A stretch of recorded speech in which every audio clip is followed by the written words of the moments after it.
Muito boa tarde, seja bem-vindo, seja bem-vinda a mais uma edição do Jornal da Câmara. Na edição de hoje a gente vai ver que aumentou a classe média do Brasil.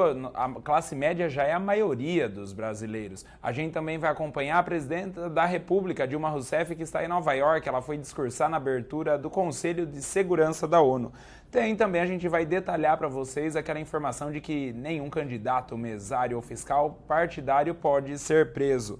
E também que os presos vão votar nas eleições desse ano. Tudo isso, muito mais a partir de agora no Jornal da Câmara.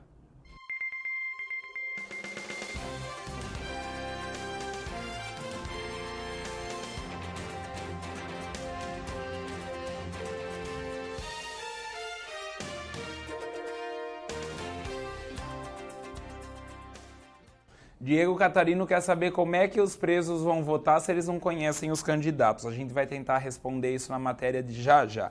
Vamos falar da Dilma, ela está em Nova York, ela foi participar da abertura, ela vai discursar na abertura do Conselho de Segurança da ONU.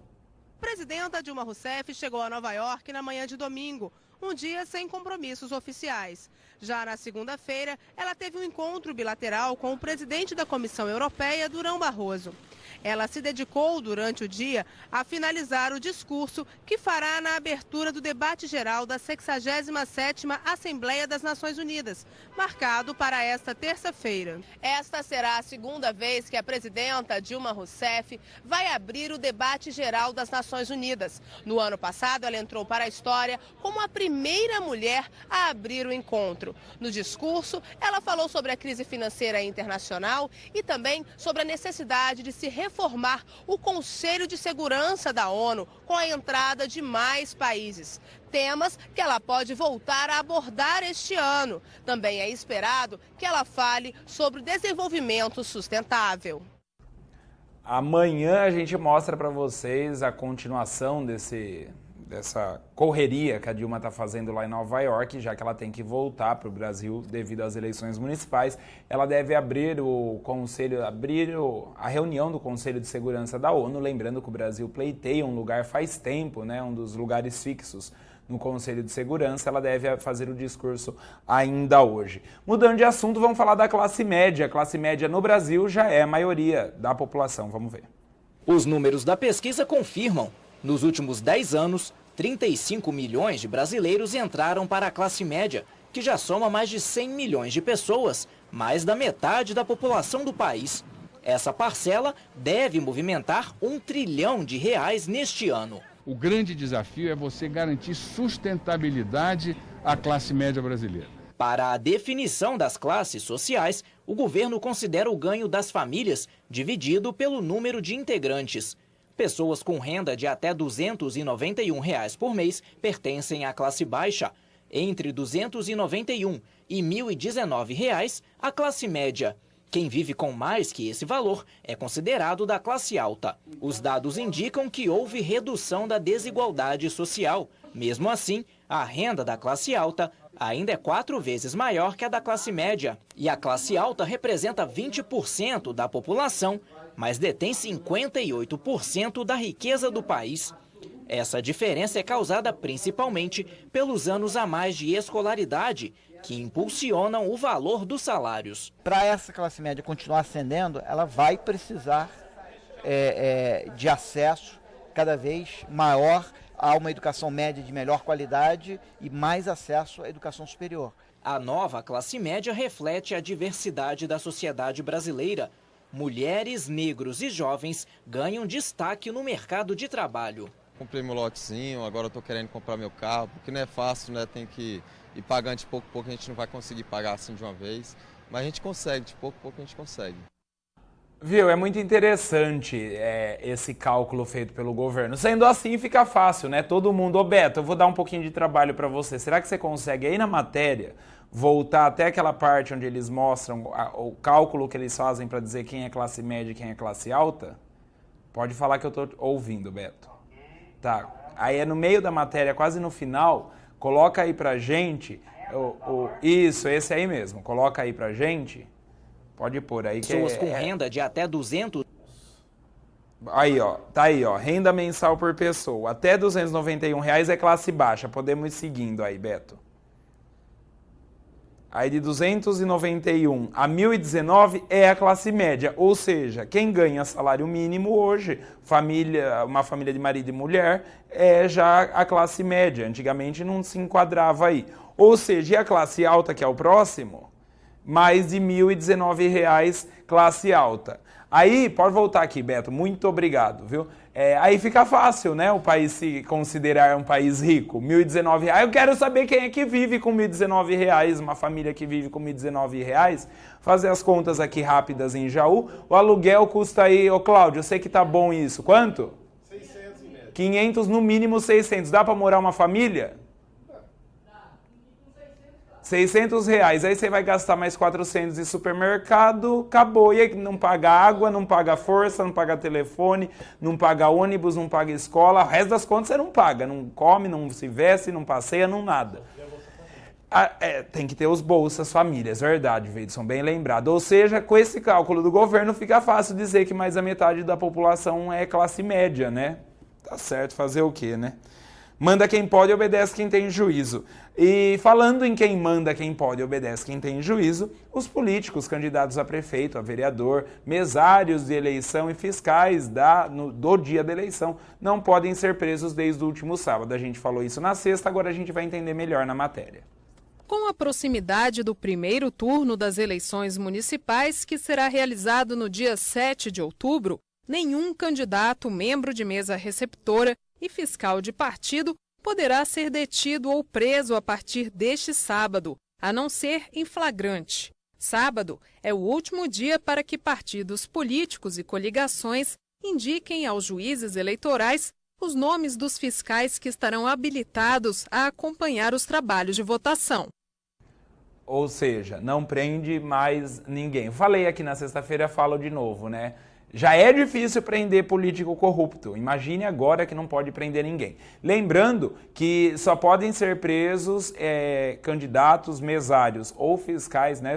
Os fiscais e partidos podem ser presos somente em flagrante. Ou seja, vai ficar difícil. Aí vamos tentar responder a pergunta do Diego. Ele queria saber como que os presos vão votar se eles não conhecem os candidatos, plataformas eleitorais, né? Os candidatos só, plataforma quase ninguém mais tem. Vamos tentar responder a pergunta dele e a sua de casa agora vendo a matéria. Presos provisórios são aqueles que, apesar de estarem detidos, ainda não têm sua culpa formada. Sem condenação definitiva, eles podem exercer o direito constitucional de escolher seus governantes. A Constituição Federal, no artigo 15, inciso 3, exige o trânsito em julgado da sentença criminal para suspensão de direitos políticos. Enquanto houver alternativa na instância judicial para que a pessoa discuta a sua situação, né, apresente o recurso cabível, ela não pode ser considerada culpada. E os presos provisórios certamente se incluem nessa situação. Os menores infratores detidos em centros de reabilitação também têm direito ao voto no Brasil. Aqueles menores que cumprem medidas socioeducativas e que estão em idade de votar, porque têm o título eleitoral, eles poderiam, evidentemente, exercer esse direito de voto. É o caso dos maiores de 16 anos, menores de 18. Mas para que, de fato, os menores infratores e os presos provisórios possam ir às urnas, é necessária toda uma estrutura diferenciada. As providências envolvem questões de segurança, de transferência do título desses eleitores, a formação de mesas eleitorais em presídios e em entidades de internação de adolescentes, além da convocação de mesários preparados para esse tipo de atendimento. Nelas, preferencialmente, vão ser indicados pelos juízes eleitorais, mesários dos departamentos penitenciários, representantes da Ordem dos Advogados do Brasil, da Defensoria Pública, que já estejam, de alguma maneira, vinculados ao atendimento das necessidades desses cidadãos.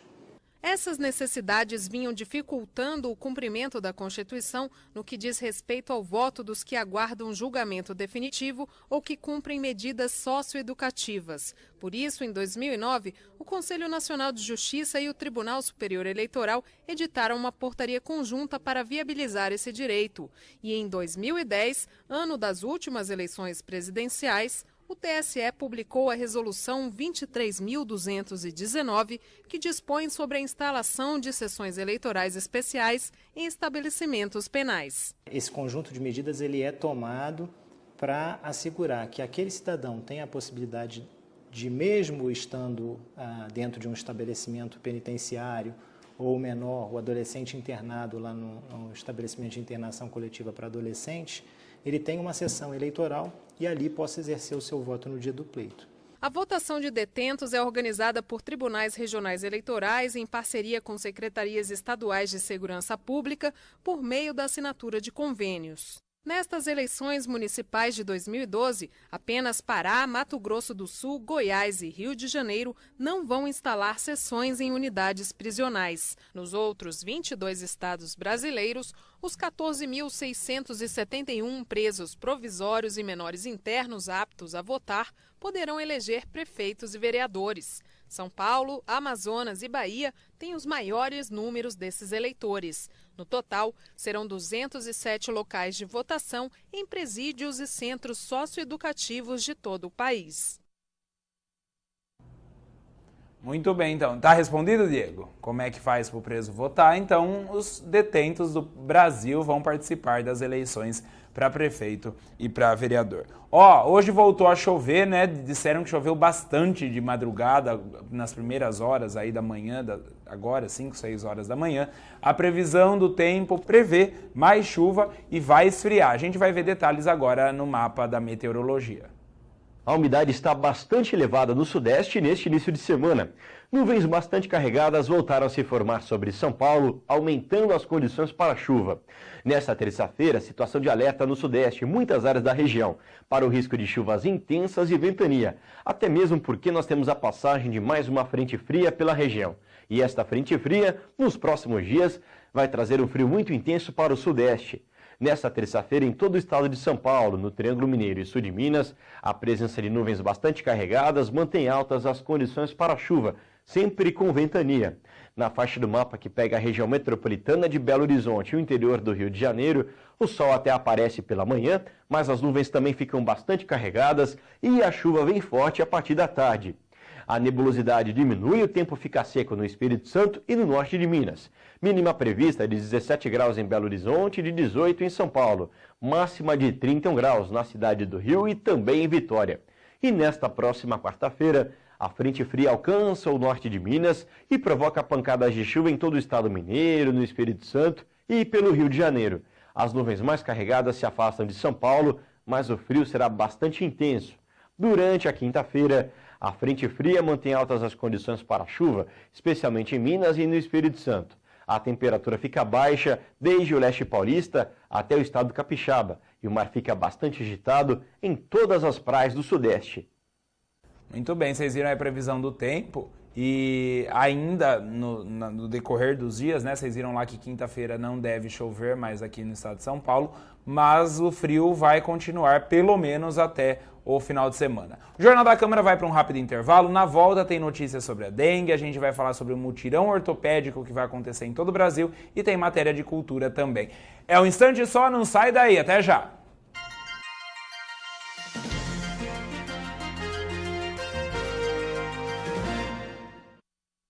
Além de muito carinho, o leite materno oferece tudo o que o bebê precisa para crescer forte e sadio. Dê apenas o seu leite até os 6 meses. Depois dê também outros alimentos saudáveis. Mas continue amamentando até os 2 anos ou mais. A amamentação ajudou a reduzir a mortalidade infantil pela metade. Amamente e alimente o futuro com mais saúde para seus filhos e para todo o Brasil.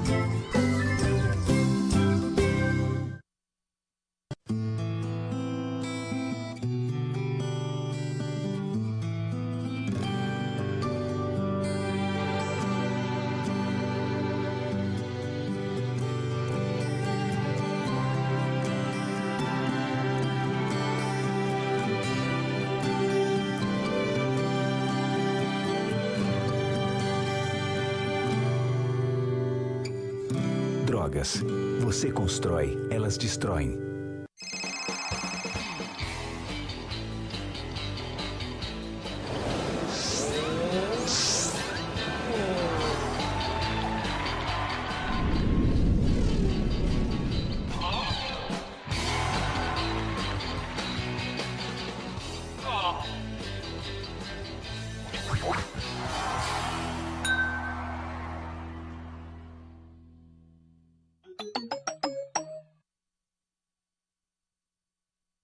atleta do século, tricampeão do mundo, mais jovem ganhador de um mundial, 3 vezes o melhor do mundo, 2 títulos mundiais, maior goleador da história das Copas. Pode acreditar, nós vamos fazer a melhor Copa de todos os tempos, porque de Copa a gente entende.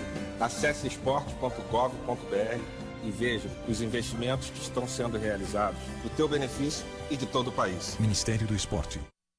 Com o plano Viver Sem Limite do Governo Federal, o Minha Casa Minha Vida oferece moradias adaptáveis às necessidades das pessoas com deficiência.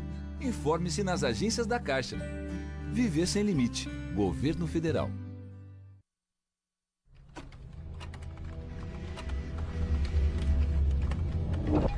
Todo cuidado é pouco na hora de enviar fotos, vídeos ou bater papo pela internet.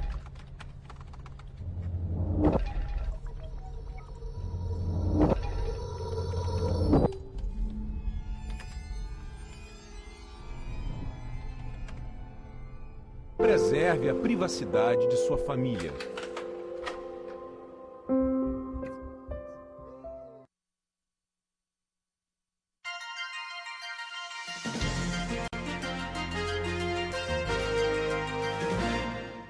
Jornal da Câmara de volta e agora o assunto é dengue. Vamos ver o que o governo federal tem para falar a respeito da doença que geralmente acontece na época de verão e agora a gente já está falando de chuva, né? Tá chovendo bastante, é época de acumular água de novo, a gente não pode deixar, vamos ver.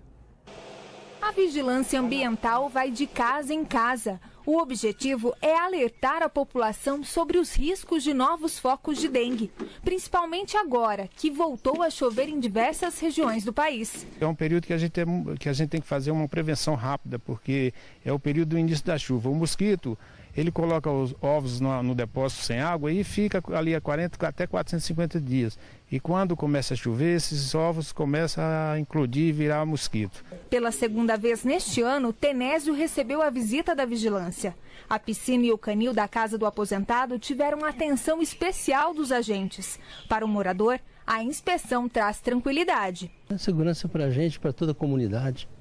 Toda a vizinhança, se tivesse essa preocupação, talvez o problema de dengue já nem existia, né? E para intensificar o controle, a Fundação Oswaldo Cruz está trabalhando num projeto inédito para o país. A ideia é introduzir uma bactéria no mosquito Aedes aegypti, que vai bloquear a transmissão do vírus da dengue. O novo método vai ser usado para complementar o controle dos focos da doença, já que o combate aos criadouros vai continuar. Segundo Edmilton, a visita nas residências é considerada uma das medidas mais eficazes para eliminar o mosquito. Além do trabalho da vigilância, é importante que no dia a dia o morador também atue como um agente. O morador é muito importante no controle da dengue, porque se ele fizer uma inspeção durante um dia, uma vez por semana na sua casa, verificando os depósitos de água parada e eliminando, eu tenho certeza que ele vai nos ajudar muito no controle da dengue. Verdade, eu esqueci o detalhe mais importante, né, da matéria, é para falar dessa bactéria que foi desenvolvida, que na verdade é um mosquito igual ao mosquito da dengue, a única diferença é que ele não transmite a doença. Como a gente viu aí, o controle ainda vai bastante da população, é a população que acaba continuando sendo responsável por não deixar o mosquito se propagar entre a cidade. E aí vale aquele cuidado de sempre, né? Não deixar pontos e focos de água parado, ainda mais agora com a chuva. Até a semana passada a gente não tinha nem água na torneira, agora tem água da chuva, é evitar o acúmulo de água parada, limpa, para não proliferação do mosquito que transmite a dengue. Jornal da Câmara segue agora, ó o lobinho aí, ó. Jornal da Câmara segue agora, 24 milhões de reais foram liberados pelo governo federal para cirurgias ortopédicas. Nós vamos conversar agora com Antônio José Ferreira, que é secretário nacional de promoção dos direitos da pessoa com deficiência. Bem, secretário, esses recursos, essa liberação a partir de segunda-feira é mais uma conquista para ser comemorada nesses 30 anos de Dia Nacional da Pessoa com Deficiência. Boa noite. Boa noite. Na verdade, é uma ação do Plano Viver Sem Limite. Quando o Ministério da Saúde tem suas ações no Plano Viver Sem Limite, ele coloca justamente esses recursos para que possamos fornecer órteses e próteses com maior qualidade, e esse recurso vem justamente para fazer o suplemento para a concessão agora de cadeiras de rodas motorizadas. Então é uma ação do Plano Viver Sem Limite e estão dentro das muitas ações que a gente comemora hoje, 21 de setembro, Dia Nacional de Luta das Pessoas com Deficiência. Era justamente esse o próximo ponto, quer dizer, hoje são 30 anos de comemoração desse dia. O que é que se tem para comemorar? Quer dizer, quais foram as principais conquistas das pessoas com deficiência nesses últimos 30 anos, secretário? Começa com a organização do movimento, depois nós temos as conquistas na Constituição de 88, podemos comemorar também a Convenção Internacional sobre os Direitos das Pessoas com Deficiência, uma grande legislação que temos no Brasil, e agora, por último, o tema está na pauta do governo com o Plano Viver Sem Limites, 7 bilhões e meio de investimento até 2014 e todo o governo trabalhando para melhorar a vida dos 45 milhões de brasileiros e brasileiras com algum tipo de deficiência. O plano deve melhorar a acessibilidade, secretário? Nós temos investimentos para acessibilidade com vistas à Copa do Mundo, à Olimpíada e Paralimpíada 2016 e acreditamos que vamos ter melhores condições para as pessoas com deficiência quando terminarmos o governo com todos os investimentos implementados. Ótimo, agradeço então ao secretário nacional de promoção dos direitos da pessoa com deficiência, lembrando que a Infraero fez hoje uma campanha de conscientização nos estacionamentos dos aeroportos, lembrando aos motoristas que as vagas destinadas às pessoas com deficiência devem ser usadas exclusivamente por pessoas com deficiência. Esse é o porém, o X da questão, né? Aí, falando na verba liberada, né, em todo o país vai acontecer um mutirão para a realização de cirurgias ortopédicas. Paralelo à Jaú, que tinha o programa da... fugiu o nome agora...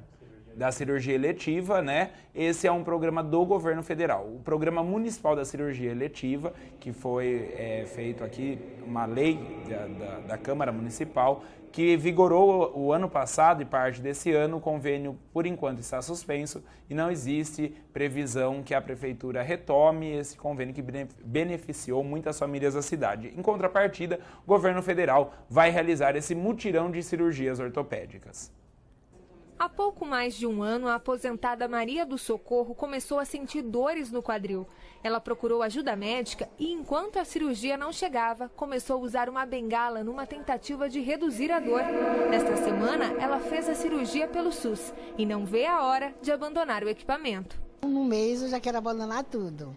Já quero estar livre de tudo. A cirurgia da moradora do Distrito Federal só se tornou realidade porque existe um recurso para procedimentos de média e alta complexidade. Neste ano, o Ministério da Saúde repassou 650 milhões de reais a estados e municípios. A maior parte deste valor, 420 milhões de reais, foi direcionada a cirurgias ortopédicas e outros procedimentos. As cirurgias ortopédicas estão entre as mais procuradas no SUS e a demanda está relacionada ao aumento de acidentes no trânsito. Em 2010, foram mais de 145 mil internações e mais de 40 mil óbitos decorrentes de acidentes nas ruas e estradas do país. Só no ano de 2011, no primeiro atendimento, na primeira internação, foram investidos 200 milhões de reais pelo Sistema Único de Saúde, decorrentes das situações de acidente de carro e de moto. Para tentar reduzir as filas e o tempo de espera, o Ministério da Saúde começou uma série de mutirões de cirurgias ortopédicas pelo país. As cidades de Curitiba, Porto Velho, São Paulo e Paraíba do Sul, no Rio de Janeiro, realizaram as ações esta semana. No ano passado, o número desse tipo de cirurgia aumentou 114%. E para o ano que vem, mais recursos estão previstos. Essa ação de hoje, ela reforça aquilo que nós estamos fazendo desde o ano de 2011, é uma ação que reforça o anúncio dessa grande cooperação entre o Ministério da Saúde, secretarias estaduais e municipais, para reduzirmos o tempo de espera das cirurgias ortopédicas em todo o país. O ministro da Saúde, o Padilha, falando a respeito desse mutirão, que é importante, né? A fila é grande, principalmente nas cirurgias ortopédicas, já que, como a gente viu aí, tem principalmente as vítimas de acidente de trânsito. Maiores informações nos postos de saúde aqui da cidade. Mudando de assunto, a gente vai falar agora sobre cultura. Um prêmio está destinando, na verdade, um festival vai destinar prêmios para quem faz arte na rua. Vamos entender melhor. Eles escolheram a Praça dos Três Poderes para fazer arte na rua. Quem passava por ali parou para olhar e se encantou. Tá rolando um teatro aí ao ar livre, essa coisa que devia rolar mais em Brasília aí, cultura, né, do nosso país. Diversão ao ar livre para quem nunca frequentou teatro. Extrapola, ri, brinca, acha engraçado, é muito bom. Em cena, o Grupo Laboratório de Performance Teatro na Rua.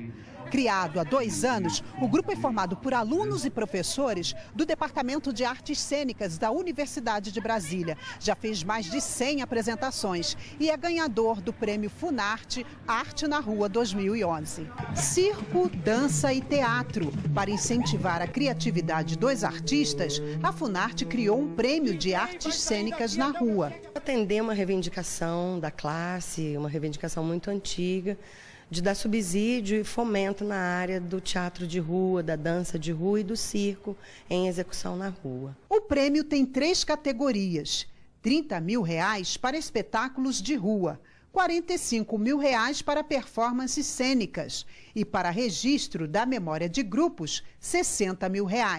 As inscrições desse ano já estão abertas e iniciativas como esta podem concorrer. Ao todo, vão ser distribuídos R$3 milhões. O Grupo Laboratório de Performance Teatro do Vazio pretende participar novamente. Vai se inscrever com o espetáculo Fale com Ela, Doce Como Que. A peça fala da relação amorosa de um casal. A plateia participa o tempo todo. Amei! Estou adorando. Peça muito boa, muito interessante. A surpresa é que cada público ajuda na encenação da peça e o final é sempre feliz.